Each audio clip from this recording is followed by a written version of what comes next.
It's race week, finally. After such a banger of a race in Silverstone, I can't wait to get into some more F1 action. Well, at least for the next 2 weeks. And then there's another break. But can Hulkenberg continue his form in the Sauber? Can Lando Norris continue his winning streak, potentially closing the gap to Oscar Piastri in the championship? Can Oscar Piastri take hold of the championship once again and push Lando Norris away? Will the Ferrari upgrades work? Well, this is everything that you need to know for the Belgian Grand Prix 2025. So as always, we'll start off with the important news, and I have to talk about the Ferrari upgrades first. Now, the Ferrari upgrades itself, there's nothing actually too crazy with how it all works. They've brought a new rear suspension. Nothing too crazy. They think it's going to get them closer to McLaren, hopefully. Well, that's what everyone's hoping for in the field. But it's the way they went around and did it, because they were in Mugello earlier in this little break we've had, and they were there for a promotional event. But this promotional event just so happened to also display Ferrari's new rear suspension. So you've got to love it, because it's so bait what they've just done, where they've taken a promotional event for Leclerc and Hamilton to get the feel of how that rear suspension feels, but they're not breaking any rules, so I have to respect it, because it is a big brain play from Ferrari, and you don't see many of those. Then on to probably the biggest piece of information from Silverstone to Belgium, and it is that Christian Horner has been sacked. So what does this mean for Red Bull? Well, first of all, Christian Horner's been their only team principal since they've been here since 2005, so a massive shift in the Red Bull family. But as big as Adrian Newey leaving, I would say, not on obviously the technical side of things, but Christian Horner was the big dog, and he always has been. But in typical Red Bull fashion, they've sort of kept it in the family, with Horner being pushed off the ladder and everyone going up one more step. So Laurent Mekies will be the one taking over as the Red Bull team principal. And then we also have Alan Permain, who was the race director at Racing Bulls, now being the team principal for Racing Bulls, which was Mekies' job before. So they haven't brought in any new people to be working in Red Bull just yet. You never know what's going to happen to come 2026. But Christian Horner, a big name leaving the sport for now. Will he go anywhere for 2026? Comment down below which team you think he'll go to in 2026, if any. And then finally, important news-wise, it is back-to-back races that I will be at. So I'm super excited to say that I will be at the Belgian Grand Prix. I can't wait to see Eau Rouge in person. Now, of course, in Silverstone, it was more as media with FanAmp. So I was doing a lot of stuff with interviews and doing all of that malarkey. However, for Spa, it's going to be as a fan. So we're camping. We're going to be just general admission. It's going to be so much fun. I can't wait to just relax. Well, maybe not relax if there's any rain coming, which I won't spoil for the rest of the video. And hey, watch some great bloody racing. Now quickly, before we get into the rest of the video, let's have a quick look at how the championship is looking after the British Grand Prix. And Oscar Piastri at the top with 234 points to his name. The gap is now down to 8 points between him and Lando Norris, with Lando Norris on 226. So if Lando Norris wins both the sprint and the race, and Piastri second in both of them, Oscar Piastri and Lando Norris will be joint on points heading into Hungary. What a story that would be. Then, even for third and fourth, we have a battle going on, of course, with Verstappen and Russell. Now, Verstappen's been losing quite a few points in the last few weekends. Russell's been catching. So, Verstappen's now only on 165 to Russell's 147. So, it's going to be getting close there, as we all know about that Red Bull release clause. So, Russell, do you want to go faster? Do you not? Who knows at this point, but maybe he actually wants to get beat by Verstappen at the minute. Then heading into the stats of the Belgian Grand Prix, and let's head straight away into the most Grand Prix wins here. Obviously a historic track, you're going to see historic names on these sorts of stats. And straight away, we probably see the biggest name in F1, or joint biggest, because he is one of the 7-time world champions. That is Michael Schumacher, taking the crown with 6 wins. Now, on the current grid, it would be Lewis Hamilton with 5, but it's just incredible how both of them have so many race wins. They're always looming on these most race win stats. Heading into most pole positions, and it actually is Lewis Hamilton who wins this time on 6 to his name. Then finally, overtake-wise, Don't expect it to be a massive overtake fest.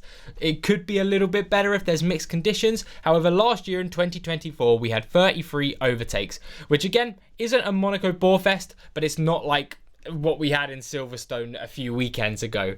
So very middle of the ground. Don't expect too many overtakes, but it should still be a brilliant weekend for some great racing. Now heading into your session information, and of course, like I mentioned a little bit earlier, there actually is a sprint race weekend. So what does that mean? Well, we have one practice session for everyone to get their car setups right. So it's really important that that practice goes your way and you don't have any crashes or any technical issues. But that also means we'll probably be seeing no special appearances from any F2 drivers or any development drivers, as basically everyone needs to be using that practice session.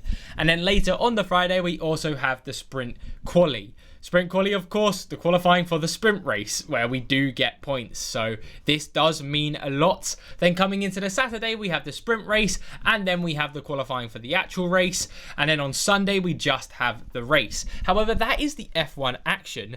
We actually have another race weekend, not with F4 this time, but we have F1, F2 and F3 action all across the weekend. So stick out for all of this good racing, because hey, there is so much to offer at Spa this weekend now.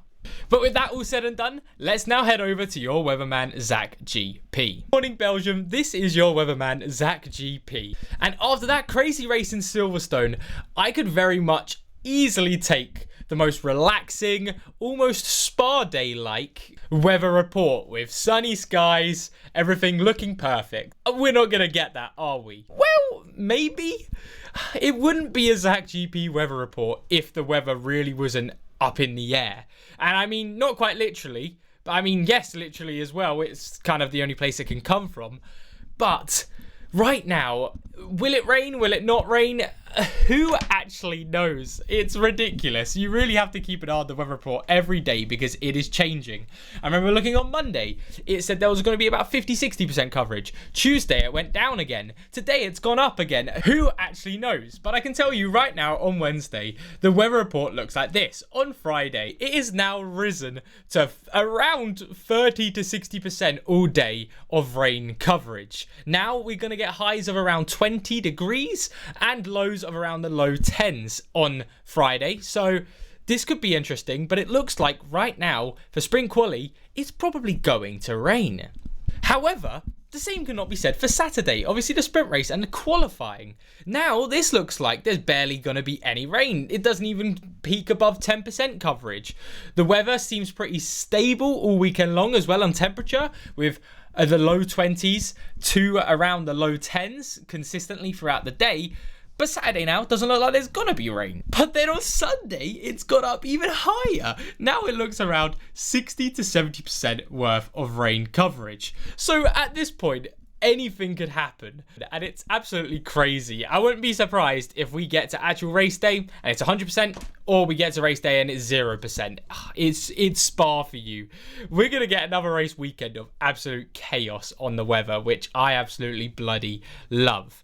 But that is your weather report, so back to you in the studio. Thank you very much, weatherman, and now it is that time of the video where we stop looking ahead into the future and we take a little step back and look at Zach GP's top 5 moments from the Silverstone Grand Prix.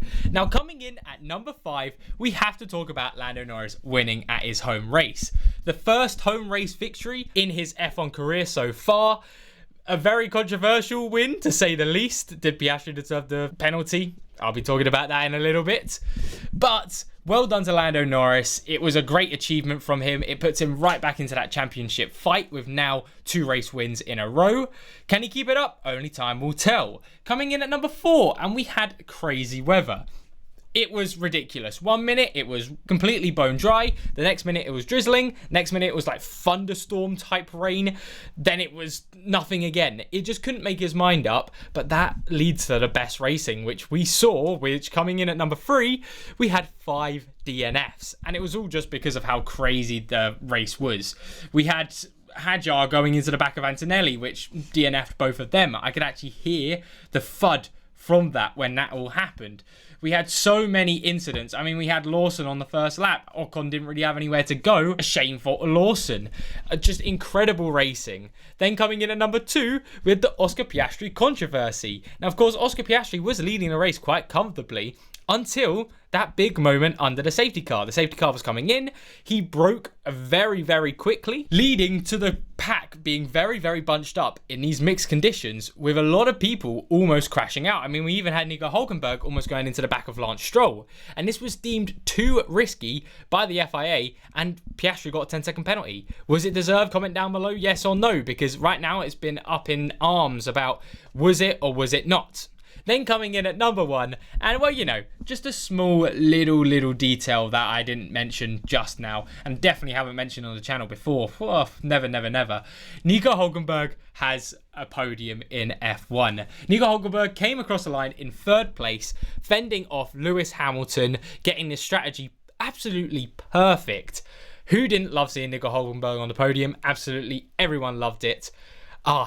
It's going to happen back to back, isn't it, in Belgium? Hopefully. We'll see. Probably not. But that is your Zach GP top 5 rundown. So now let's go have a look at my predictions for the Belgium Grand Prix. So it is now past 12 o'clock on Wednesday, which is when the F1 predicts reset for each race weekend. And this race weekend, I'm going all in. I'm trying to get as many points as possible. Well, maybe not. It depends on how you're seeing 1st, 2nd and 3rd straight away. I've gone with 1st place Lando Norris. Realistically, it's all on vibes because I really want Lando to come first in the sprint and the race. Piastri second, so that we come into Hungary with them on equal points, because that would just be absolutely insane for the championship to be going into equal points at a track where last season we had so much controversy as well. And then Charles Leclerc, because I do think those Ferrari upgrades will give him a little bit of a boost. However, that could easily be Verstappen or Russell. Then on the pole position wise, I've gone for Oscar Piastri. I think it's going to be very similar to Silverstone this race, especially with McLaren's 1-2, where Piastri could go on pole, but I think Lando Norris will edge him in the actual race. Who will qualify the highest out of Verstappen and Russell? I've gone for George Russell. Russell has been fantastic in that Mercedes so far, and I just don't have any faith in that Red Bull that Verstappen has at the minute. Will Sauber get 2 cars into Q2? Straight away, no. It's always the likes of either Hulkenberg or Bortoleto. They seem to alternate quite a lot on one of them absolutely getting destroyed in qualifying and one of them getting into the top 10 or 10th, 11th, 12th. And probably the most interesting question of the bunch of this F1 predicts for Belgium: who will finish the race ahead? And honestly, it's quite interesting having Stroll as the top dog here. I'm a bit surprised with that.